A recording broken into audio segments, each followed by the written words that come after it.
Lovely evening, good evening. You are live on Xtra TV. This is Sports Extra, and my name is Fiifi Anaman. It's Wednesday night, and you know what happens here on Wednesday? We sit down with a sports journalist who will tell us his story through all the ups and downs of this much admired trade. Tonight, we have an interesting guest in the studio, but before we introduce him properly, let's have a look at this introductory video, then we'll come back.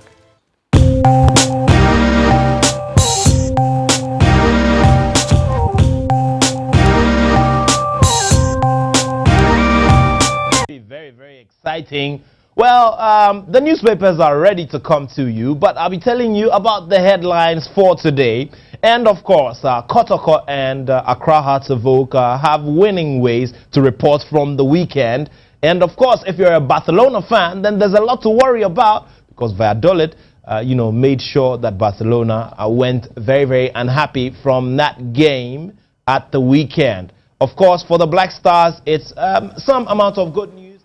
Well, I'm sure you saw the name tag on that particular video. Our guest for tonight is none other than Citizen Attoh, Mr. Nathaniel Attoh. Good evening, Nat. Thank you very much Fiifi, great for joining us here. Great to be here. But that video. How many years has it been since that video? Well, Multi-TV celebrated its 10th milestone this year. So 2009. It's as old as Wow. 10 years. Yeah, Wow. and sometimes we look back and we think, oh, am I that old? I'm a very young man. Yeah, so I'm glad about the story. I mean, being a pioneering face on that network, which surely has grown leaps and bounds. It's exciting to have been part of a process that took something from the ground and run along with it, and we're still running. We're still running very strong. Still running. Yeah, still running. and I hope I haven't put on any weight as well. Interesting. I want to find out from that particular video. So did you learn the craft of TV from multi-TV, or you had some previous TV experience? I'll tell you something. Radio at Joy and at Multimedia was my first attempt. Right. Was my very first attempt. Wow. Being very honest. I mean, of course, I'm a trained journalist. Mm-hmm. I started with print. Okay. I always had the desire to want to do radio and television. When I had the conversations to move to Joy, my focus was radio. Okay. And then I get into the interview, and then I realized that there was television cooking gradually. So then television became part of the discussion, and I was very much for it. I was up for it. Before that, I had done a bit of television presentation with the Spelling Bee. I'm the pioneering announcer for Spelling Bee Ghana, which is the very first in Africa. Interesting. Yeah, Ghana is the first country to have gotten the franchise. And I'd like to give the big credit to Eugenia Techimensi, So at my wedding, I spoke for about 30 minutes. Oh, my guests. I always cringe when I think about that moment, So I felt it was a day where I could thank everybody who had contributed to my life. And so, she was one of them. I had to mention Spelling Bee and how it was my first television experience. I don't even think that she knows that she gave me my first television exposure, presentation-wise. So it went very well. This was which year, the first Spelling Bee? Spelling Bee is over. It's getting into 13 years now. Wow. So, yes. You've done it every year? Well, this is what happened. I did the first 4 years. Okay. And then on the 5th year, I landed the role to do the Guinness Football Challenge, to be the host and the face of the outdoor campaign. So, the Diageo code is very clear on, associating with the brand Guinness and, and associating with minors as well. So I had to take a break from it. Okay. And in the 10th year, I made a return. Between the 9th and the 10th year, I made a return. Wow. And at a certain point as well, I was honored by the U.S. Embassy, which is a key partner of the Spelling Bee. And so I'm glad. I look back sometimes. There was this day where I was in the office, and we got a few interns in the office, and one of them came up to me and said, hi. I was in SS1 when you hosted the Debaters, and the Debaters is one of the franchises that the Young Educators Foundation has. Okay. I mean, aside the spelling, bee. So it's a debating platform for second cycle institutions. So this lady walks up to me and says, "Oh, you know, I was in secondary school when you presented, you know, when you were the presenter and you were the host." I was like, wow. "Oh my God, let me check for grey now." Well, so but it's a good feeling. Yeah. It's a good feeling. I mean, we've been around, we've done quite a lot, and sometimes when I look back, it humbles me. I don't get swollen-headed at all. I mean, I have a totally different, you know, I have a totally different approach to all of this. Look, just last night I was driving, and yeah, that bad habit of getting on the phone sometimes, you know. And then it was in the evening. It was somewhere in East Legon, and a policeman on a motorbike just knocked on my window and said, "Hey, park your car as usual." So I parked my car very gently and greeted him, and you know, and then he looks at me and says, "Did you talk in the way that you MC programs, or like, 'Good evening, sir'?" No, it's very, very relaxed, you know. So, so I got out of the car, and you know, and he looks at me and says, "Yeah, I know you. You've been doing some programs. You know, where do you work?" And then I you know, mentioned the name of my outfit and everything. And then he says, "Yeah, I know you. I see you. You do a lot of programs and all that." And I said to him, "Look, we are the people who are supposed to be setting the example, and we always sometimes find ourselves making, you know." Before that, he had already told me that, "Yeah, you tomorrow you are going to court in the morning, so pack, we are going," you know. And then after I told him that, "Look, I am at fault, and we are the ones supposed to set the example. Yet sometimes we are the ones who are found, you know, committing, you know, the errors and all of that." And he just sat back quietly and listened to me and said, "Look, it's okay. You can go." You know. And then I asked for his name. He introduced himself, that he's from the headquarters and that he's on the motorbike patrol team. They have a special name for it, you know. And sometimes I talk about credibility. You know, in this job of journalism, it is pure credibility. And so I look at moments like that, and the person is ready to, I mean, nobody's saying anybody should bend the rules, okay? Nobody's saying anybody should, you know. But sometimes your name goes ahead of you because you've grown credibility over a period. Sometimes we drive through the toll booth and the people operating them say, "Chairman, go through, I'll pay for you." You know, and these things are just because people appreciate what we do, and it's because we've grown a certain level of credibility, which is one of the #1 rules in the trade of journalism. Now, talking about credibility and integrity, how difficult has it been throughout your career to sort of preserve that aspect of your trade? Because obviously there are a lot of lures, you know, big people, politicians, you know, top football people, top boxing people trying to get you to do favors for them and stuff like that. How difficult has it been for you? Well, very, very easy actually, because you see, once you draw that picture, every time when I get the opportunity to speak to students, and I do that quite a lot. Recently, I spoke to some students at Academic City College. I've done that at the African University College of Communications, KNUST, and all of that. Every time when I get the opportunity, I tell them that, look, everybody at a certain point in your life, especially in your formative years, should have a picture of yourself in the future. Picture what you want to do, simulate. I mean, put yourself in that situation. And that's one of the things that developed my spoken skill. I was doing a lot of simulation. And I was doing a lot of picturing myself 10 years away, 20 years away, 15 years away. And it helped me a lot. And, you know, I saw certain things with some of the people who have gone ahead of us in terms of some of our senior journalists and the way, first of all, the way they carried themselves, the scandals they got themselves involved in, and how much dirt they brought to the profession. And I said to myself, look, if not for anything at all, my late father's training, my mother's training that they gave me, added to the environment that they've brought me from, the kind of education they've given me, and my own ambition, I should be able to make a difference and tell a different story about it and make this profession attractive enough for others to watch and want to be a part of it. And I say this with great pride and a lot of humility as well at the same time. But sometimes, like I said, I meet people and they say to me that, "Oh, I was watching you when I was a little girl." I'm like, "Oh, what are you talking about? You were watching me when you were," you know. I meet all of these people and I say, well, I'm glad, and I need to do even more. I mean, now the job becomes even more difficult because you need to maintain the standards, you need to push even harder and make that case and set that standard, you know. And you know, and over the years, it has helped a great deal. Look, as for the situations, there are a trillion of them. And it's as simple as you saying no, okay? Some time ago, I was having a conversation with Reverend Azigiza Jr., you know, a colleague, a senior colleague in the industry. And also used to work on multimedia. Very well, you know. He's an entrepreneur, does a lot of things, marketing, communications-wise and all of that, in addition to being a pastor. That's just one fraction of his life. He does a lot. And he kept telling me, my brother, I'm proud of you. Every time when we speak, irrespective of environment, he just tells me, look, I'm proud of you. And so one day I was in his office, we went to do some business, and after our meeting, he said to me, you know, do you know why I keep telling you I'm proud of you?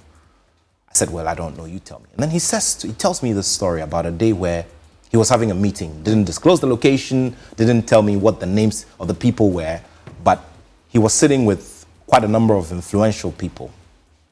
And one way or the other, my subject came up, the Nathaniel Attoh subject came up. And then one of them just burst in and said, oh, Memphino, or you too known. And then one immediately countered and said, se ombeji usikada enuntia. And Azigiza said that he sat there in that meeting and said, wow, I mean, this is big. For these people and for someone to say something as positive about somebody, it is a good thing. And he's always been proud. And, you know, he's monitored my career, he's monitored the trajectory, and he thinks that, look, it's been amazing, and I need to just keep it up. So for me, it's very simple. You know, I really cringe. It really hurts my person when, you know, you go to certain places and people make certain comments about journalists and try to think that they can look down. It should never ever be the case.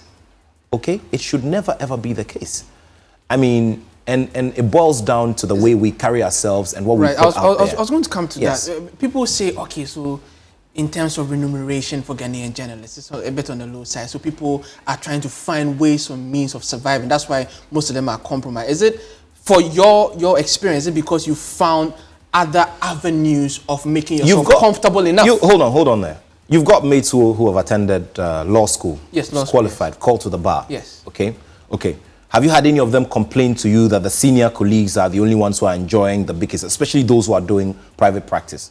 That their senior colleagues are the only ones who are getting the big, the big cases and you money. Know, you don't, and it seems to be within a certain bracket. And once you are not in that bracket, you are not able to break in and make a good money, you know, and it's sometimes a bit of a struggle. Yeah. Don't you hear them say that sometimes? Definitely. Yes. So it's a matter of the kind of space you find yourself in and the kind of creativity that you apply.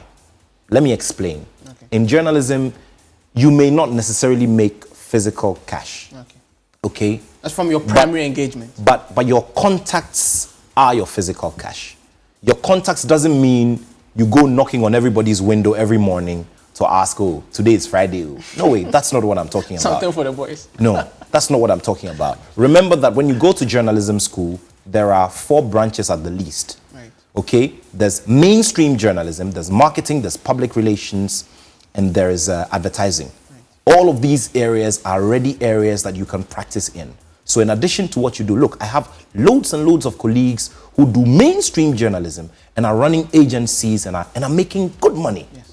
You understand me? So it is about creativity. But do you not think it compromises them in a bit? If you are doing mainstream and you go and do PR as well, but lots of people look at you, you know, in a funny manner. It's like, oh, you know, he's speaking for someone. He's also in mainstream. He's supposed to hold power to account. Okay, so I'm a sports journalist. Okay, right. I'm a sports journalist originally. Okay, and I'm doing PR for a manufacturing industry. Okay. How does that conflict with my work? Tell me.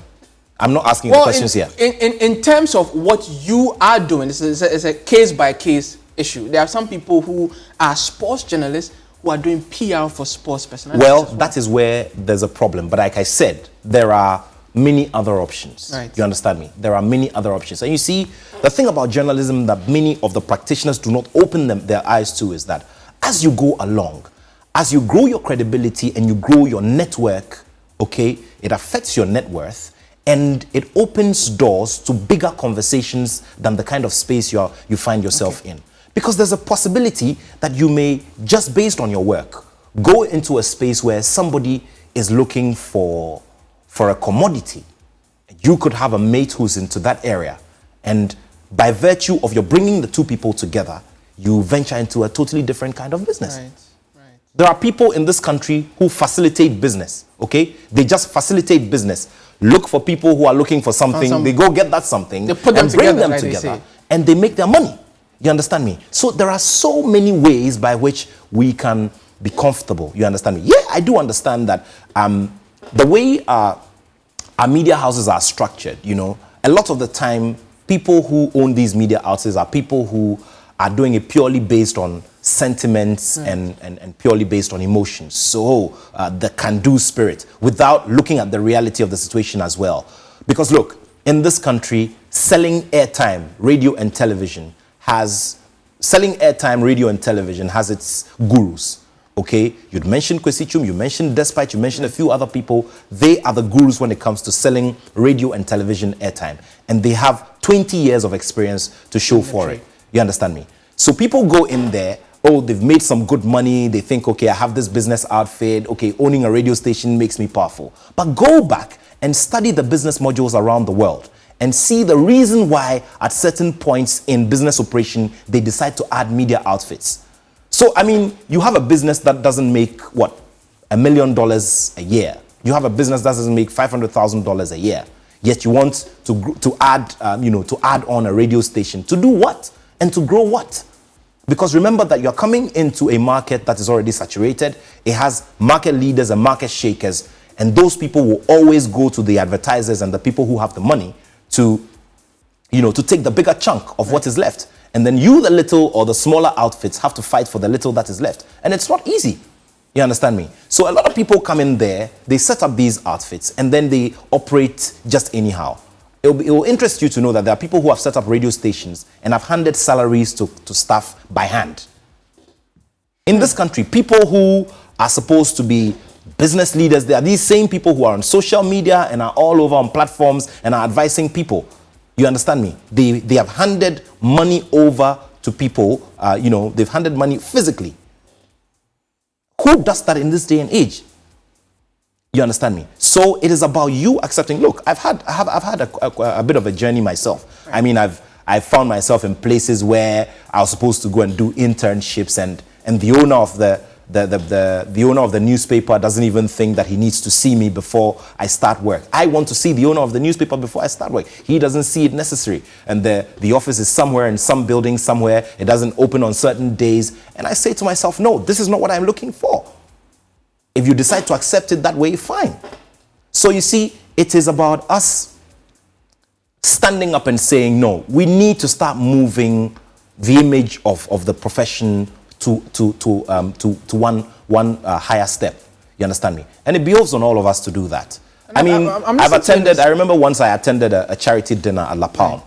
And this was organized by a friend of mine. Very well attended. It was supposed to be for cancer awareness. And for crying out loud, Fifi, you know, the seat that was made for, first of all, I was attending as a guest. Okay. I wasn't even attending as a journalist going to cover. I was attending as a guest. I get in there and there's a table that's supposed to be for media people. It has a pillar in front of it. And when you sit, irrespective of where you're seated on that round table, you can't even see the screen that's been mounted. So what's the, and the person organizing the event is somebody who does a lot of work with media, also trained in the media as well, and does this. And I said to them, I mean, there are a few noted, big name bloggers now who were there that evening. I mean, one very key personality as well. I remember Ohene Yuri Giftianti was there. She sat there for a bit, she left. I told the guys, look, guys, you don't accept this. You guys are sitting down, sitting on this table. Why are you here? You're here to be part of the program. Everything is happening on the stage and you can't see the stage from here. And you can't see the screen that helps you to monitor the stage. So why are you here? Everybody was like, oh, well. I left. Guess what? I left. And I sent that friend of mine a stinger of a text message after that. You understand me? You see, place the value on yourself. Right. And people will accept you the way you are. It's as simple as that. I was going to say, you mentioned a lot about standing for something, about principles. And I'm wondering, in the space that we operate, you have training institutions for journalists. Are these some of the things that they have to incorporate into the curriculum? Look, I mean, because if Fiifi, you were able to speak up, because probably the person that you were dealing with, you've not received anything from the person before. Some people are seated at that table who have probably received benefits from the host of the event, and so can't speak up. You understand what I'm saying? So some of these things, how do you go around them? Okay, it's the orientation. Right. I have said it several times to my friends who have ventured into lecturing and all of that, that we need to draw a part of the curriculum, especially when you're wrapping up, should focus on packaging, individual packaging and branding. Right. It should even focus on grooming. And by grooming, I'm not saying everybody should put on a suit and a bow tie every day. No, that is not proper grooming. Not everybody is comfortable with putting on self-tied bow ties like I do. I'm comfortable in here. Look, I could walk out of the studio tomorrow morning. I could walk out 11 a.m. The sun is out, it's scorching. I could wear this and walk out there in the sun. I don't mind. There are people who are not comfortable wearing this. But you can look decent. You can look decent in a simple short sleeve shirt, depending on how you combine your colors and depending on how well you wear it or how well it's designed. You understand me? So in the same way, I've said this thing several times, that our training institutions need to start drumming this home and drumming it very, very hard. I mean, if you need to start increasing the number of career days and the career sessions that you have so people can focus on only packaging and branding, let's do it. Let's get it done. Yeah. It will make a certain level of impact. Okay. You see, because look, I have benefited from Career Day. Everybody you could think about, from local and international journalists and everything. We've listened to everybody before. And it has made some impact of a sort on my career. When I was in journalism school, Komla Dumo passed through, right. Shaka Sali passed through, Kweku Baku was there, all of these people, those who also branched into marketing communications, all of these people, all of them, they all came through. We had people who even came from the wellness industry, people who had branched into wellness and all of that. All of these people came through. Let's do more of these things. Let's make it part of the curriculum and let's drum something home. So that at least when people come out of school, when students come out of school, and people push them to do some of these things, I mean, they still have a certain, a certain path, a certain, a certain target. Okay, so no matter how much you push, out of 100%, maybe you can get 70% adhering to the rules and regulations, and maybe 30 falling off. Let's make the effort. If we make the effort, it will work. Let's not sit back and say, because look, I look at my daughters, my two daughters at home. Sometimes they watch me on television. There was a day where there was a recorded program of me, and I was sitting with them. Watching. And the help was helping them with their food. They were feeding, they were eating around the table to watch. And then she said, "Auntie, look at my daddy on the TV. That's my daddy on the TV." At 3 years old, the place of pride is that she's seen her father on the television. 5 and 10 years from now, it will be different. Now should be marking my diction, should be marking my look, right. Should be interrogating the content that I'm putting out and all of that. And at every single time, I owe her and all other kids that age that responsibility to ensure that I'm churning out quality. Right. That is what we should be feeding to the public. Right. You understand me? And you see, the reason why our story seems to be out there is because we work through platforms that put us out there. It's as simple as that. Our work is out there. Do you know how many doctors are making blunders in operating theaters? Do you know how many lawyers are speaking bad English in court and cannot be comprehended well by judges? Do you know how many engineers are making mistakes with their work and are building, shabby structures in town? So fair enough, because of the platform, journalists are held to much higher standards. Definitely. You're out there. But Nat, I've always wanted to ask this, and a lot of people sort of texted me when I said I was going to interview you. Now, you are a sports journalist. You are now editor at Joy Sports. But you do so many other things. So you have so many dimensions to you. So a lot of people will say, it's not still, does he still have the hunger for sports journalism, or is he more passionate about MCing? Like, people cannot really place you. Does that worry you? And how do you see yourself? I'm a multifaceted brand. It's as simple as that. There are different branches to me. But is there like a priority? Wait. Like an order? I've accepted that about myself, and so I'm working on them. Okay. Definitely when you see me now, the first thing is, the man who has love for sport. Yes. And then the next thing is MCing. On certain days, people see that ahead of my work as a sports journalist, okay? There are days as well that people see me as the arts and entertainment, broadcaster on television, okay? There are days when I'd walk into a meeting and do a presentation, and people see my side as my communication strategy self. You understand me? Yes, I know that sometimes it's difficult, especially for people, they see Fiifi, so it has to be Kwese, or it's Fiifi and it has to be SportsXtra or something like that. But in this world, there are people who are multi-talented. Yeah. And I'm glad to say that I am one of them. Now, I'm very passionate about sports journalism. My main branch is boxing, and it's out there for all to see. Yeah. And I've on several occasions told the story about why I admire boxing and I'm so passionate about it, and find myself doing a lot of work within boxing. So I find a way to combine everything very well, right. So I am a multifaceted brand. There's different branches to me. That's how you choose to define yourself. Yes, that's just it. Because, I mean, you can't pin me down to one space and say that this is what he is, this is what he is. Because you see, there are days when we have conversations outside of work. I mean, we're having conversations about an aspect of our development, and somebody chooses to see you only as a sports journalist. Let's remember that just like medicine, you go into journalism school and you learn the basics, you become a journalist, and then you specialize, right, based on your internships and based on where you find yourself practicing. You understand me? And that's exactly what we've done. So there are many other parts to me and what I do, and I know that many people see me hosting a lot of events as well. And even within MCing, there are people who have specialized only in corporate events. There are people who have only specialized in doing weddings. I do everything, and I'm proud to say that. I'm glad about it as well. Yes. The ability to fit into different spaces doing the same thing in itself, I consider a blessing, and I work very hard at it. So I have hosted presidential dinners. I've hosted very formal corporate lunches.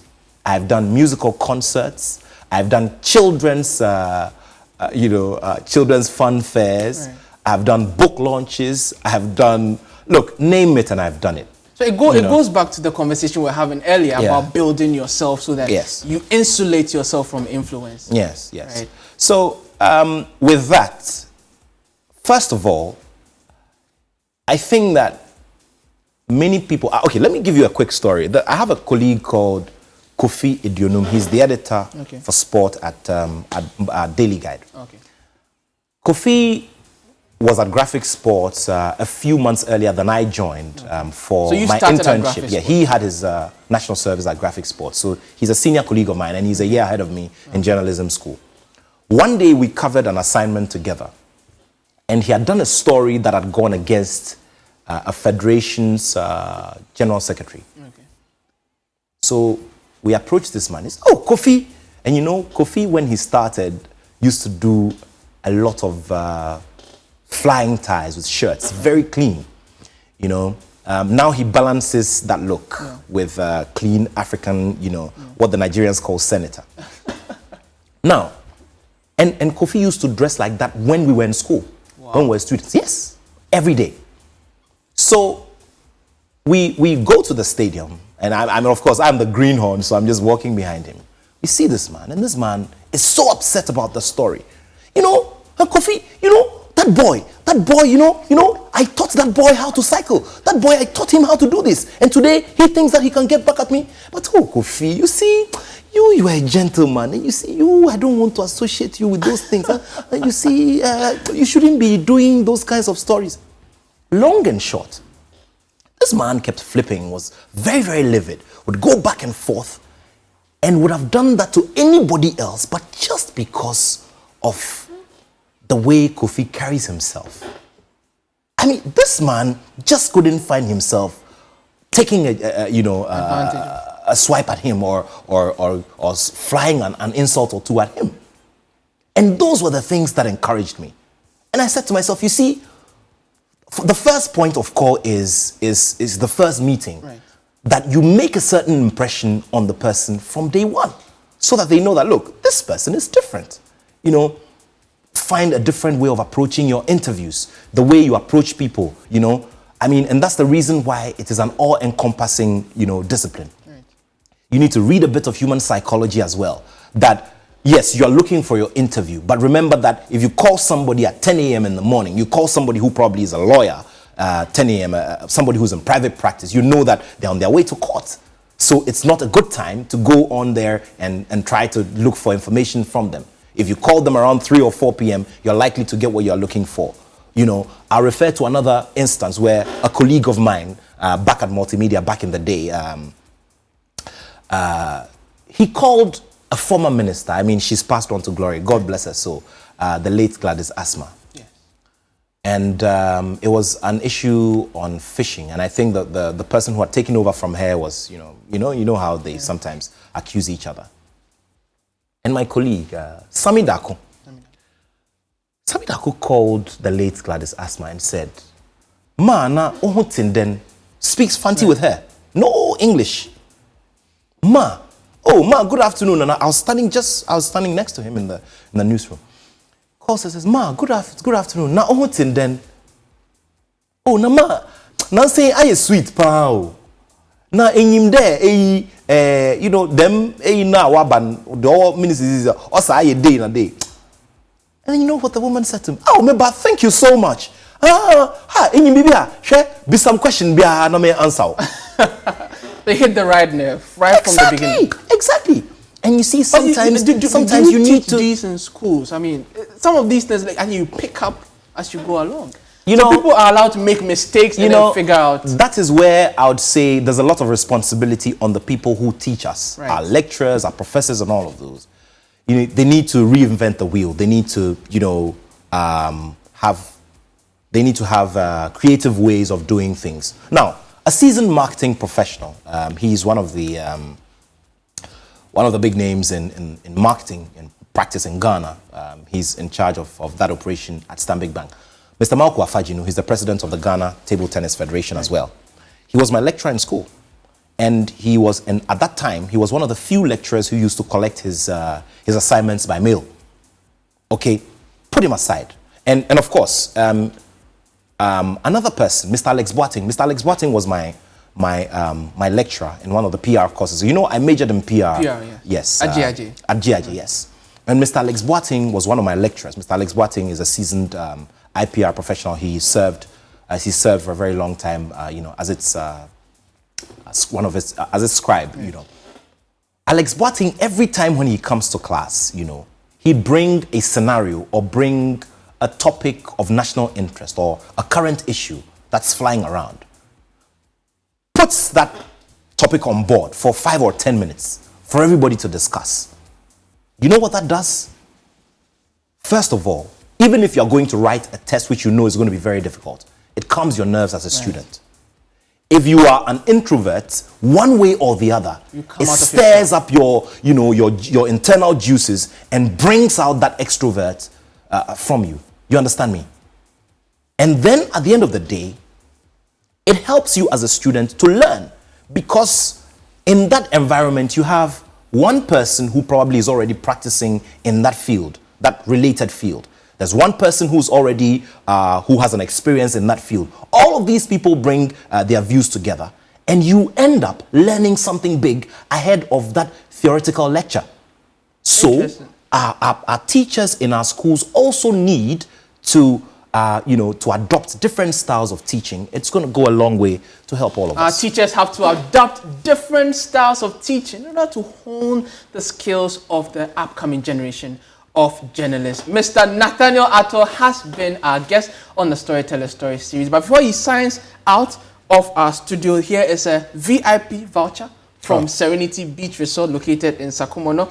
So yes, this is for you, Kind. Thank you. Thank you so much. I appreciate that. Thank you very much for joining us in the studio. We're back same time tomorrow evening from 7:30 to 8 p.m. My name is Fiifi Anaman. Until then, it's good night. It's called.